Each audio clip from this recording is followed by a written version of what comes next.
झालं arc of circle, वर्तुळाचा कंस. तर यामध्ये काय पाहायचं मित्रांनो आपल्याला, सी हा सेंटर असलेला एक सर्कल आहे, वर्तुळ घेतला, आणि के ही लाईन कसली लाईन आहे मित्रांनो, सेकंड. सेकंड का आहे, कारण ती सर्कलला 2 पॉइंट मध्ये इंटरसेक्ट करते, म्हणून ती काय आहे मित्रांनो, सेकंड आहे. म्हणजेच के ही लाईन छेदी काय, कारण ती वर्तुळा 2 बिंदूत छेदते, कुठल्या, ए आणि बी. आता ह्या सेकंड मुळे त्या सर्कलचे 2 पार्ट तयार झाले मित्रांनो. एक छोटा भाग, समजा मी इथे एक्स लिहितो, ए एक्स बी हा छोटा भाग तयार झाला, आणि ए वाय बी हा मोठा भाग तयार झाला. तर हा जो काही भाग आहे ह्यालाच आपण काय म्हणतो, आर्क. काय म्हणतो, आर्क म्हणजे कंस म्हणतो. सो 2 भाग कुठले ह्याच्यामधल्या, मायनर आर्क, ओके, म्हणजे लघु कंस. तर आता ह्यामध्ये मायनर आर्क कुठला आहे, A X B, arc A X B म्हणजेच कंस ए एक्स बी हा लघु कंस आहे. आणि दुसरा भाग म्हणजे कुठला, तो म्हणजे मेजर आर्क म्हणजे विशाल कंस. तो कुठला आहे, ए वाय बी म्हणजे आर्क ए वाय बी म्हणजे कंस ए वाय बी हा काय आहे मित्रांनो, मेजर आर्क आहे. मायनर आर्क, मेजर आर्क, लघु कंस, विशाल कंस.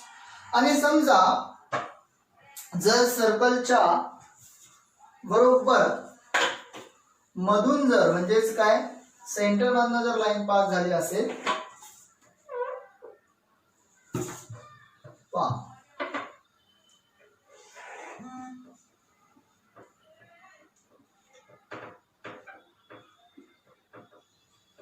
या ठिकाणी बघा, के हा सेकंड आहे मगाशी सारखाच, आणि तो सर्कलला 2 पॉइंट मध्ये इंटरसेक्ट करून जातो, परंतु तो जाताना सेंटर मधनं पास झालेला आहे, तो केंद्रातनं गेलेला आहे.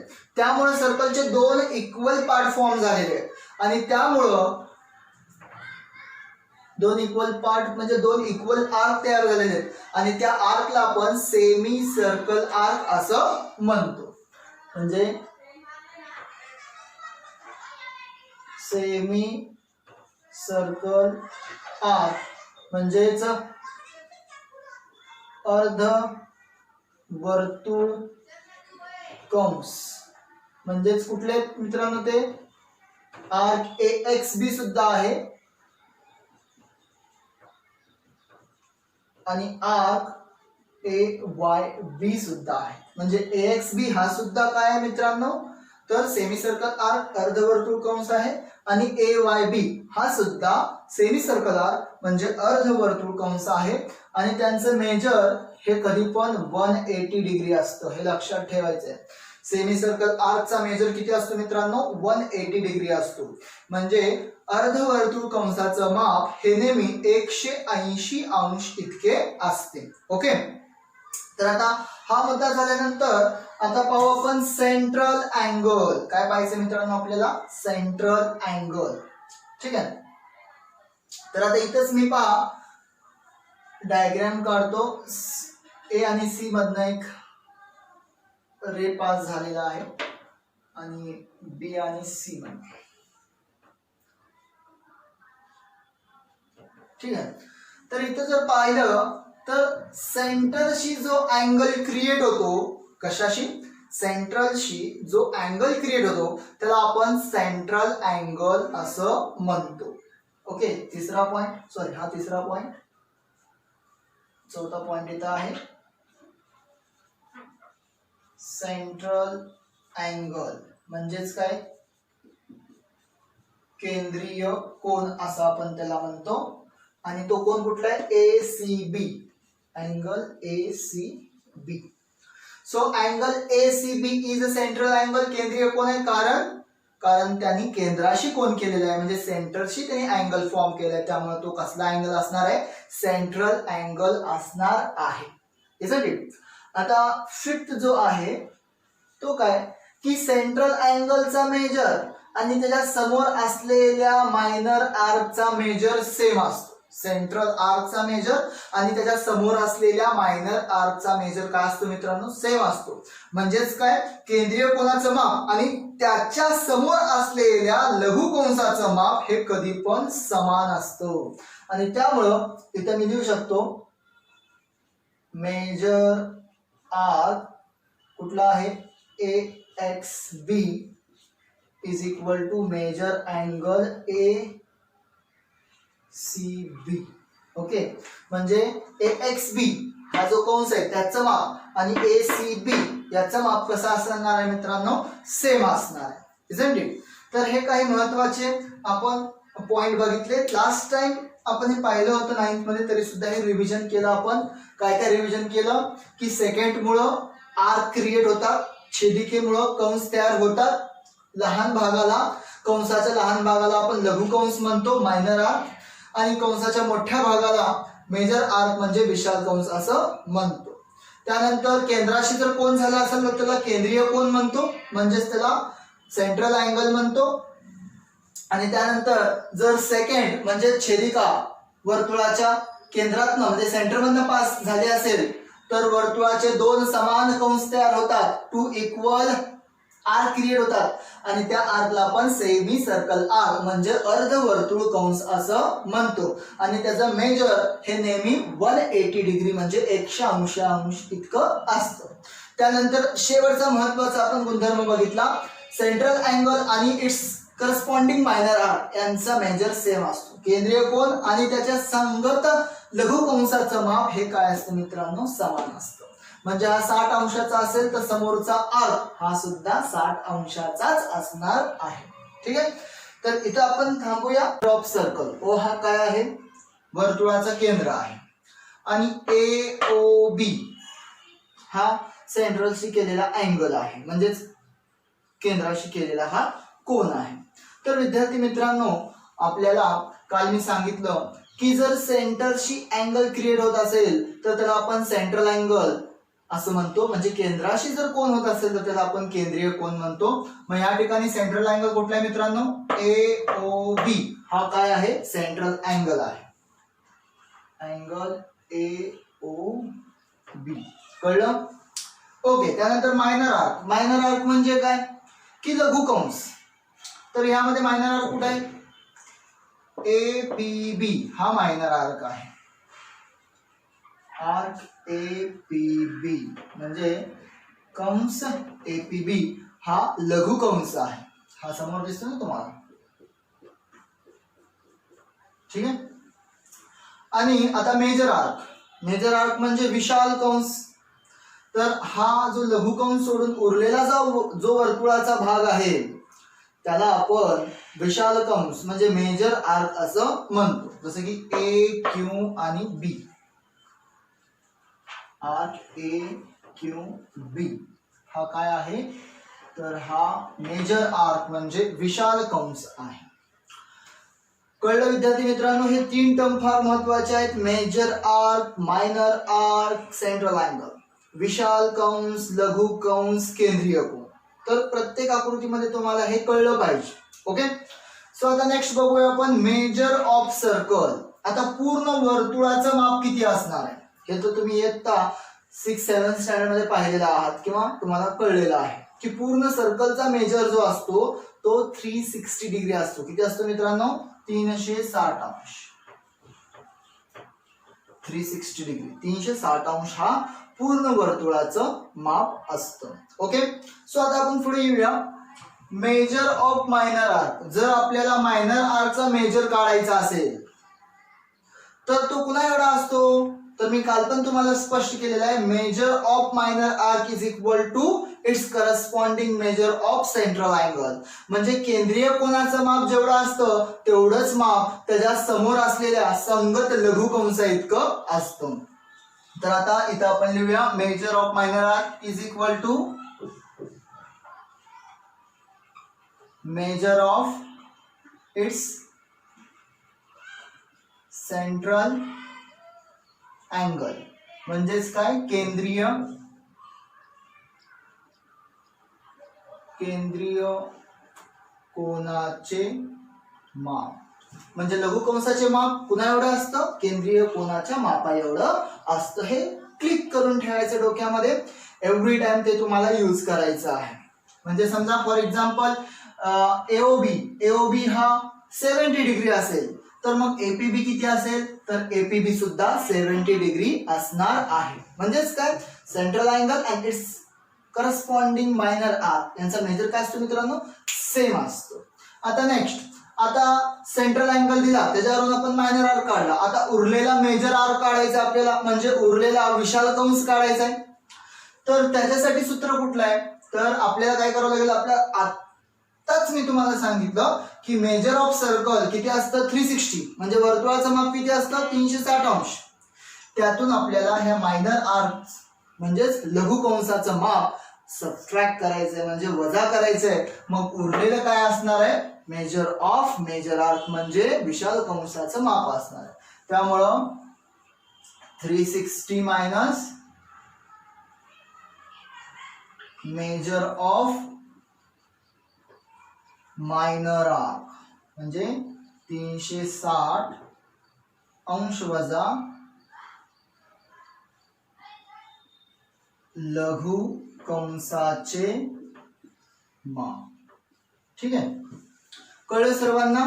मायनर आर्क सेंट्रल अँगल एवढा असतो, लघु कंस हा केंद्रीय कोना इतका असतो, आणि major arc is equal to 360 minus minor arc म्हणजे विशाल कंस हा 360 मधनं जर आपण लघु कंस वजा केला तर आपल्याला विशाल कंसाचं माप मिळणार आहे. Okay, so let we start next part, congruent arc म्हणजे एकरूप कंस. आता बघा इथे मी अजून एक डायग्राम काढलेला आहे मित्रांनो. एओबी हा सेंट्रल अँगल आहे का, आहे, कारण सेंटरशी अँगल झालेला आहे. केंद्रीय कोन आहे का, हो आहे, का, कारण केंद्राशी कोन तयार झालेला आहे. त्यामुळे AOB is central angle, BOC is also central angle, isn't it. तर angle AOB and angle BOC are central angles. हे काय आहेत मित्रांनो, तर हे केंद्रीय कोन आहेत. ठीक आहे, हे काय आहेत, केंद्रीय कोन आहेत, सेंट्रल अँगल्स आहेत. आता पहा, जर सेंट्रल अँगल सेम असतील तर त्यांच्या समोरचे आर्क सुद्धा कसे असतात मित्रांनो, सेम. म्हणजे बघा आता मी इथे लिहितो angle AOB is equal to angle BOC, कारण दोन्ही सेंट्रल अँगल सेम आहे. आता सेंट्रल अँगल जर कॉन्ग्रुएंट असतील तर त्याचे मायनर आर्क सुद्धा कॉन्ग्रुएंट असणार, कारण इथं आपण पाहिलेलं आहे, काय पाहिलेलं आहे की measure of minor arc is equal to measure of its central angle.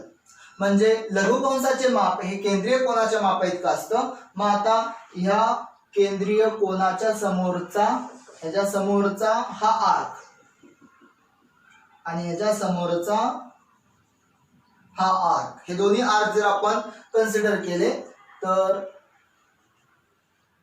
Arc AB is equal to arc BC. ठीक आहे, कळलं, काय कळलं विद्यार्थी मित्रांनो, याच्यावरून तुम्हाला हे कळलं की जर सेंट्रल अँगल सेम असतील तर आर्क सुद्धा सेम असणार आहे, मायनर आर्क सुद्धा सेम असणार, किंवा त्याच्या उलट मायनर आर्क सेम असतील तर सेंट्रल अँगल सुद्धा सेम असणार आहे, इजंट इट. तर हा बेसिक पार्ट महत्वाचा आहे, हे कन्सेप्ट क्लिअर करून घ्या, कारण ह्याचा वापर आता आपल्याला पुढे करायचा आहे. ओके, तर मित्रांनो या ठिकाणी आता आपल्याला पाहायचं आहे property of sum of measure of arc, म्हणजेच कंसांच्या मापांची बेरीज वजाबाकी हे आपण कसं करायचं. तर आता पहा, इथे एक मी डायग्राम काढलेली आहे ज्याच्यामध्ये आपण भरपूर आर्क पाहत आहोत. आर्कचे नेम आपण 2 लेटर पण घेऊ शकतो, 3 लेटर पण घेऊ शकतो, इजंट इट. तर चला तर पाहूया. आता समजा मला मेजर आर्क AED काढायचं आहे.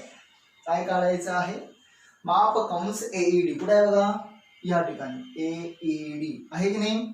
आता तो काढण्यासाठी त्याच्यामध्ये आलेले जे काही छोटे छोटे काय आहेत, आर्क आहेत, छोटे छोटे कंस आहेत, त्यांची मला काय करावी लागेल मित्रांनो, ऍडिशन करावी लागेल. सो मी इथं काय लिहिणार, मेजर आर्क एई प्लस मेजर आर्क ईडी, म्हणजे मी या दोघांची काय केलेली आहे, बेरीज केलेली आहे, म्हणजे ऍडिशन केलेली आहे. isn't it? समजा जर मला एबीडी काढायचा असेल, मेजर आर एबीडी कुठे आहे बघा, एबीडी असं जर मला काढायचं असेल, तर मला त्याच्यामध्ये आलेले जे काही लहान छोटे ओके स्मॉलर आर्क आहेत त्यांची मला काय करावी लागेल, ऍडिशन करावी लागेल. isn't it? सो पहा, ए बी असू शकतो, बी सी असू शकतो, सी डी असू शकतो, किंवा ए बी सी आणि सी डी असं असू शकतो, किंवा ए बी आणि बी सी डी असू शकतो. isn't it? तर पहा, major arc A B C केलं, त्याच्यामध्ये मी मेजर आर्क सी डी टाकलेलं, म्हणजे मी हा आर्क घेतला आणि त्याच्यामध्ये पुन्हा मी हा आर्क काय केलेला आहे, मिक्स केलेला आहे. isn't it? म्हणजे याचा अर्थ काय की जर तुम्हाला एखादा आर्क चा मेजर फाइंड आउट करायचा असेल, तर त्याच्यामध्ये आलेले लहान लहान जे आर्क आहेत त्यांची तुम्ही ऍडिशन करू शकता.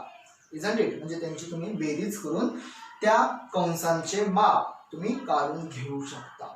ओके, आता त्याच पद्धतीने समजा मला सीडी माहिती आहे, फक्त मला सीडी माहिती आहे आणि मला सीएडी काढायचा आहे. ओके, सीडी माहिती, सीएडी काढायचं, तर मी काय करेल त्यावेळेस 360 मधनं तो सीडी मायनस करेल, मग उरलेला तो येणार आहे. ओके, तर हा झाला property of sum of measure of arc, म्हणजे कंसांच्या मापांची बेरीज. ओके, सो आता याच्यावर दोन थेरम आहेत, ते दोन थेरम आपण काय करूया, पाहूया. Okay,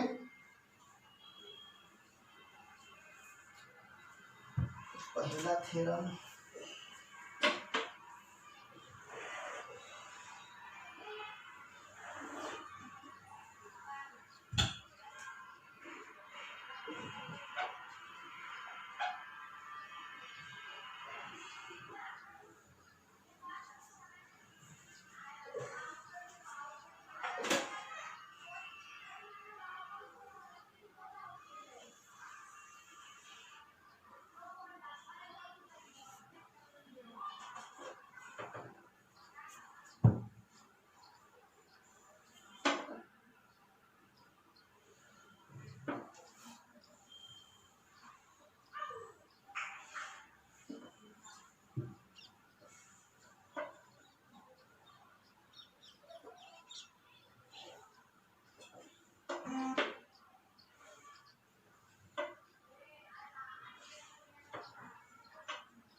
okay.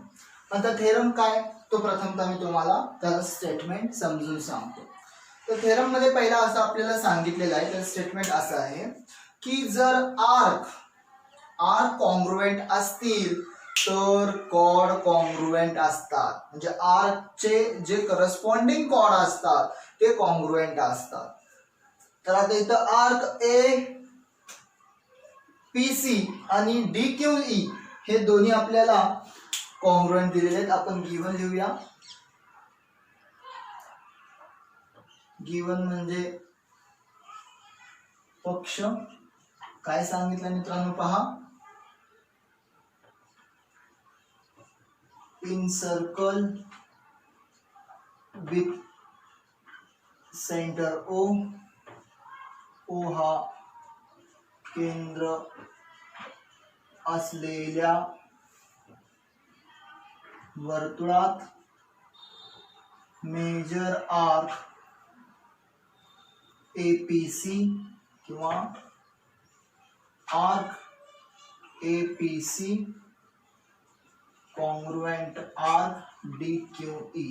म्हणजे हे जे दोन कंस आहेत, हे दोन कंस जर एकरूप असतील तर या कंसामुळं पहा एसी हा कॉर्ड तयार झालेला आहे आणि डीई हा कॉर्ड तयार झालेला आहे. तर हे दोन कॉर्ड पण कॉन्ग्रुएंट असणार. सो आपल्याला प्रूव्ह काय करायचंय मित्रांनो, साध्य म्हणतो आपण त्याला. तर आपल्याला प्रूव्ह करायचं आहे chord AC congruent chord DE. म्हणजे जीवा एसी आणि जीवा डीई हे आपल्याला एकरूप दाखवायचे आहे. तर आता आपण construction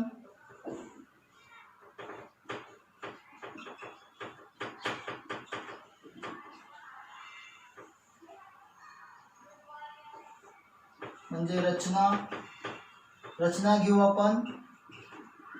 join point A B C B D B आणि ई बी. म्हणजे सगळे हे पॉइंट मी बी ला जोडलेले आहेत, सेंट्रल अँगलला जोडलेले. ओके, आणि त्यामुळे सेंट्रल अँगल. आता प्रूफ, ॲज अ प्रूफ फार सोपं आहे मित्रांनो, ज्याला आपण सिद्धता असं म्हणतो. आता इथे दोन ट्रायंगल दिसत आहेत तुम्हाला, ते दोन ट्रायंगल घेऊया आपण. In triangle B A C and triangle B D E.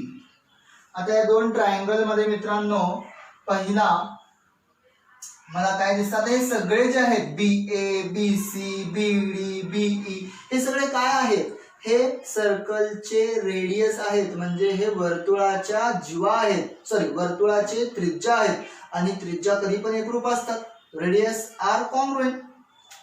So मी आता घेतो A B congruent B D, त्यानंतर A C congruent be.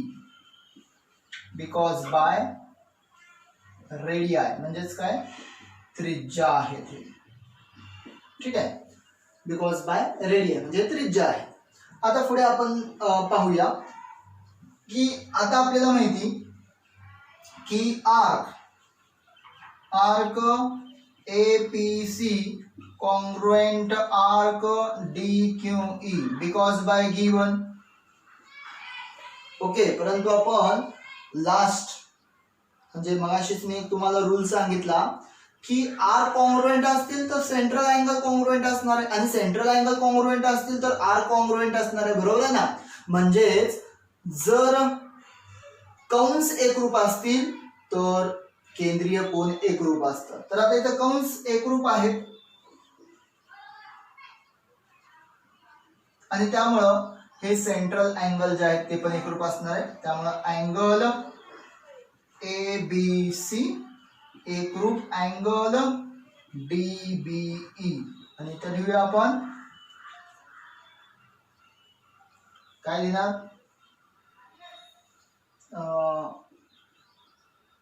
Property of chord किंवा property of arc. Property of arc म्हणजे कंसाचा गुणधर्मच आहे की जर मायनर आर्क सेम असतील तर सेंट्रल अँगल सुद्धा सेम असणार आहे. आता दोन साइड आणि त्यांच्यामधला अँगल बघा, ही साइड ही साइड ही साइड ही साइड आणि त्यांच्यामधला अँगल म्हणजे एस ए एस बा को बा या कसोटीनुसार triangle A B C congruent triangle D B E. Test कुठली, एस ए एस टेस्ट म्हणजेच काय, बाकोबा कसोटी. आणि बाकोबा कसोटीनुसार हे जर एकरूप आले म्हणजेच कॉन्ग्रुएंट आले तर त्यांचे करस्पॉन्डिंग साइड सुद्धा सेम असतात. बरं ना. मग आता लिहूया आपण पहिले दोघं ए बी कॉन्ग्रुएंट डी बी, शेवटचे दोघं बी सी कॉन्ग्रुएंट बीई, पहिला तिसरा ए सी कॉन्ग्रुएंट डीई. हे काय आहेत मित्रांनो? सी एस सी टी, एकरूप त्रिकोणाचे संगत बाजू आहे. आता त्यापैकी आपल्याला कोणती हवी होती? त्यापैकी आपल्याला AC आणि DE पाहिजे होती. आहे का? आले. देअरफॉर कॉड AC कॉन्ग्रुएंट कॉड DE. त्यामुळं जीवा AC ही जीवा DE ला एकरूप आलेली आहे. इतका हा सिंपल सा आणि छोटासा काय आहे मित्रांनो? थेरम आहे, प्रमाण आहे. ओके. तर सो OP अँड OR हे सेम आहे. त्यानंतर OQ आणि OS हे सेम आहेत. बिकॉज बाय रेडियाय म्हणजेच ह्या काय आहेत? त्रिज्या आहे, इजंट इट? रेडियस आहे. त्यानंतर आता आपल्याला कॉड पण सेम दिलेला आहे. PQ congruent SR because by given, and that's why triangle POQ congruent triangle ROS because SSS means बा कसोटी म्हणजे टेस्ट. ठीक आहे. कारण दोन साइड तर रेडियस मुळे कॉन्ग्रुएंट आले आणि एक साइड त्यांनी गिवन मध्ये दिले, कॉड सेम आहे आणि त्यामुळं त्यांचे angle POQ congruent angle ROS हे आपण CACT म्हणजेच एकरूप त्रिकोणाचे संगत कोन. ठीक आहे. म्हणजे O आणि यातला O POQ ROS हे काय दाखवले मित्रांनो? कॉन्ग्रुएंट दाखवले. आता आपल्याला माहिती की हे सेंट्रल अँगल आहेत. कसले अँगल आहेत? Central angle. आणि सेंट्रल अँगलच्या समोरचे आर कॉन्ग्रुएंट असतात. मगाशी आपण एक रूल बघितला, सेंट्रल अँगल सेम असतील तर मायनर आर्क सुद्धा सेम असणार. सो लास्ट पॉइंट इथं मी लिहितोय. आता या सेंट्रल अँगलच्या समोरचा आर्क असणार आहे PMQ, RPMQ आणि या सेंट्रल अँगलच्या समोरचा असणार आहे RNS, RNS म्हणजे कंस PMQ आणि कंस RNS. ठीक आहे. तर हे दोन्ही सेम असणार आहेत आणि त्याचं रिझन काय असणार आहे मित्रांनो? रिझन लिहूया आपण. measure of minor arc is equal to measure of its central angle. म्हणजे कंसाचे माप लघु कंसाचे माप हे त्याच्या संगत केंद्रीय कोना एवढे असते आणि म्हणून हे दोन आर्क सेम आलेले आहेत. तर या थेरम मध्ये मित्रांनो आपण काय केलेलं आहे? कॉड सेम आहे, आपण आर्क सेम दाखवलेले आहे.